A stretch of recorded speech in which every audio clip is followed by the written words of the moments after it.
महाराज जी जैसे कहते हैं कि जो भी आपकी कमाई है अगर 10% धार्मिक काम में जा रहा है। हाँ, तो जो 10% जिसको देगे वो भी नरक जाएगा, तुम भी नरक जाओगे। अधर्म के पैसे से कभी भी धर्म नहीं हो सकता। ये 10% देने की बात आई धर्म से कमाने में, कि आपने धर्म से 4 रोटी कमाई, भैया 3 में तुम गुजारा कर लो, 1 किसी को पवा दो। धर्म से, अधर्म से नहीं, अधर्म से नहीं। ऐसा तो नहीं हमने आज तक शास्त्र में पढ़ा है, और कहीं किसी को लिखा मिले तो हमें दिखा देना।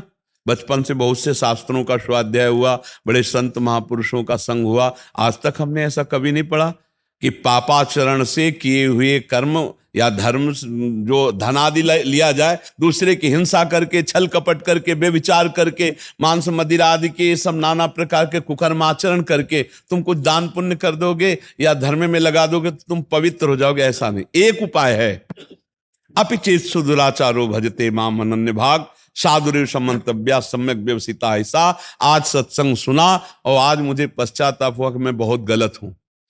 अब मेरा उपाय क्या हो सकता है मंगल होने का? तो आया भगवान की शरण। तो हे प्रभु अब लो नसानी अब ना नसई हूं, आज तक गलत किया अब नहीं करूंगा, राधा राधा राधा, पक्का मंगल हो जाएगा।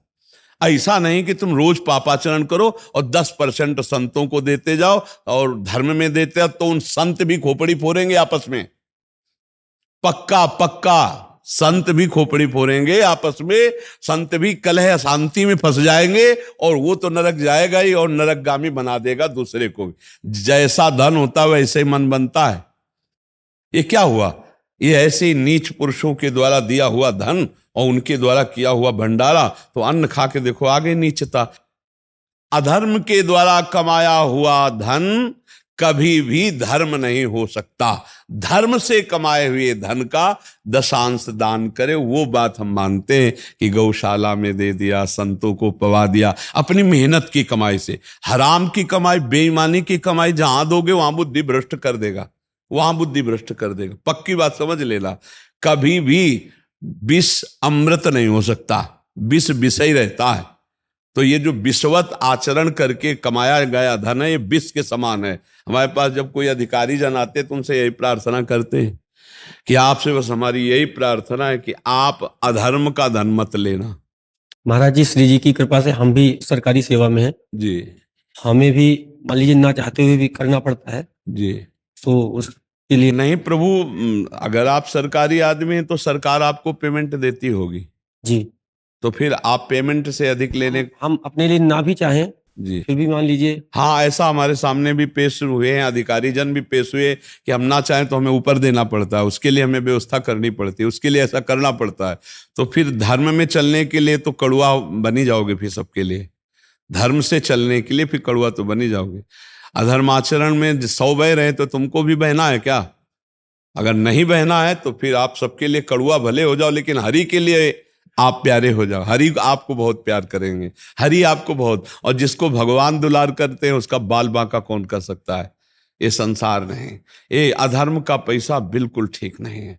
पक्का मान लो ये वो विष है, जब तक तुम खर्चा नहीं करोगे तब तक तो चैन, और जिस दिन तुम उसका प्रयोग शुरू कर दिए तो वो तुम्हारे परिवार में अशांति पैदा कर देगा, तुम में और कोई ना कोई घटना पैदा करेगा जिससे आप दुख भोगोगे। पक्का समझ लो, आज हमारी बात लिख लो, कल आप इसका अनुभव कर लेना, क्योंकि हम शास्त्र सम्मत बात कहते, कोई मनमानी नहीं कहते। हाँ, एक बार एक अधिकारी जन आए थे, वो कुछ फल वल लाए थे, तो हाथ जोड़ के उनसे यही कहा था वीडियो पर कि आप मत लाना, आप ये वस्तु मत लाना, क्योंकि आपको जो पेमेंट मिलती है आप उससे परिवार चलाओ। ये वस्तुएं दान पुण्य करने की सोचोगे ना तो तुम्हें ऊपरी पैसे की जरूरत पड़ेगी, और ऊपरी पैसा लोगे तो हमारे पास आना बेकार हो गया। हमारे पास आने का मतलब है कि आपके जीवन का परिवर्तन हो, अधर्माचरण छूटे, नहीं तो फायदा क्या हुआ? यहां आकर फिर बातचीत करने का मतलब क्या रहा? यहां आने का तो मतलब है कि आप में आस्तिकता है। यहां आने का मतलब आस्तिकता है, और आस्तिकता का मतलब है कि आप पूर्ण आस्तिक बने। ये नहीं, घूस नहीं, ये पैसा कभी लाभ नहीं देगा। अच्छा, क्या आप पकड़े जाओगे तो क्या आपके अधिकारी आपको बचा लेंगे? नहीं, हमारे साथी तो जेल जा चुके महाराज जी। हाँ, तो यही हम बता रहे हैं। तो फिर जब हमारा भागवतिक कानून आपके ऊपर दंड देगा तो आपके अधिकारी बचाएंगे क्या? सोचो, जब ये राजकीय कानून आपके ऊपर जब पकड़े जाओगे और दंड देगा तो आपके जो अधिकारी है ना वो साफ ऐसे हो जाएंगे कि हम जानते भी नहीं, अच्छा आप ये करते थे। जिनको आप रिझाने के लिए, जिनकी आज्ञा पालन के लिए आप किए, वही आपसे पूछेंगे अच्छा आप हम तो नहीं समझते थे कि आप ऐसे आदमी होगे। तब आपको लगेगा ये वही आदमी। तो ये बात समझ लो, जब यहां कानून फंसाएगा तो वो नहीं काम आएंगे, तो जब भागवतिक कानून आपके ऊपर दंड देगा तो कोई काम नहीं आएगा। इसलिए थोड़ी देर कड़ुए बन जाना अच्छा है, लेकिन धर्म विरुद्ध आचरण करना। एक अधिकारी आए थे यहाँ, तो सब भगवान की कृपा से आते रहे। तो उन्होंने जब ऐसी बात की कि अब चाहे प्राण निकल जाए पर अब हम ऐसा नहीं करेंगे, तो हमका सस्पेंड हो जाओगे। बोले 3 बार हो चुके हैं, 3 बार हो चुके हैं, और कितनी बार करेंगे? नौकरी छोड़ना पड़े लेकिन हम धर्म विरुद्ध अब आचरण नहीं करेंगे। बहुत ही वो मतलब हिम्मती वो ऑफिसर थे कि मेरे साथ क्या होता है मैं ये समझे सब। तो ये बात है कि अधर्म आचरण नहीं, घूस नहीं, दूसरे के द्वारा दिया हुआ और इसमें क्या होता है, अधिक घूस वही दे सकता है जो दोषी होगा। निर्दोष आदमी, गरीब आदमी ये आपको ज्यादा घूस नहीं दे पाएगा। जो ज्यादा अधर्माचरण करता है वही आपको ज्यादा घूस दे सकता है। क्यों नहीं? महाराज जी कुछ कुछ ऑफिस में मतलब काम कराने के लिए एक प्रथा सी बन गई है। कुछ ऐसे काम है कि मतलब सरकारी ऑफिस में बिल्कुल इसके बिना होते ही नहीं है। अभी एक और प्रश्न भी था महाराज जी, किसी का आपका प्रश्न था शायद, मैंने उसको किया नहीं, बट बहुत लंबा चौड़ा उन्होंने किया था कि तो धर्म का पैसा जैसे हमारा, जैसे अपना जमीन का कोई काम हो, अपना दाखिल खारिज का हो, तो जो सरकारी फीस है 100, 200, 300, 400, लेकिन वहाँ 10,000, 15,000 डिमांड करते हैं। तो उसमें अगर नहीं करें, कुछ ना कुछ त्रुटि लगा के खारिज कर देते हैं, कुछ ऐसा चीज। और फिर बार बार चक्कर लगाते हैं, अब कि आप 10 बार आओ, जब फिर बंदा परेशान हो के क्या करे, क्या मैं पैसे दूं अपने धर्म के पैसे, मैं भी पाप का भागीदार बनूं क्या? पर क्या है कि अपना कार्य कराने के लिए लोग भी पैसे देते हैं और वो ऐसी परिस्थिति रखते हैं कि उनको अधिक धन की प्राप्ति हो। इसीलिए धीरे धीरे भ्रष्टाचार की वृद्धि होती चली जा रही है, इसीलिए अशांति बढ़ती चली जा रही समाज में, इसीलिए भ्रष्ट आचरण बढ़ते चले जा रहे। आज हमारी मानसिक बुद्धि केवल धन पर लगी हुई है। कैसे धन? अच्छा धन से ही सब सुख मिल जाते हैं क्या?